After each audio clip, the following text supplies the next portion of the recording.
Steve and his friends all jumped into the swimming pool together. The other two got out shortly after, but Snot stayed in the pool and pretended to be drowning. Francine saw this and immediately jumped in to save him. When they came up out of the water, Snot was draped all over Francine. And I won.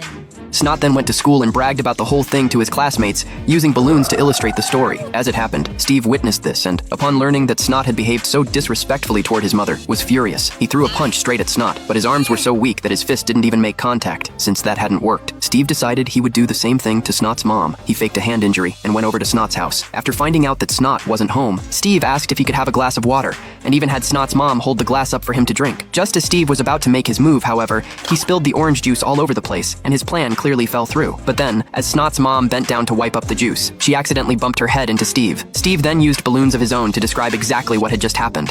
Hey! Snot happened to see this too, and felt that Steve's behavior was even worse than his own, though Steve couldn't have cared less. Determined to get even, Snot came up with a new plan. He would get Francine to touch him. He asked Francine to take his measurements, claiming he wanted to order a suit online and needed to be measured all over. Just as Francine's hands were about to reach Snot, Steve came home. He rushed over immediately, stopped Snot, and told Francine to leave. Steve was not going to let this happen. Snot, however, was completely confident that it would. Later that day, Francine and Steve arrived home together. Steve jumped out of the car in a rush and asked Francine to wait for him, then ran inside to search for Snot. He looked everywhere but couldn't find him. When Steve finally opened the last door, he found Snot hiding right behind it, using himself as the doorknob.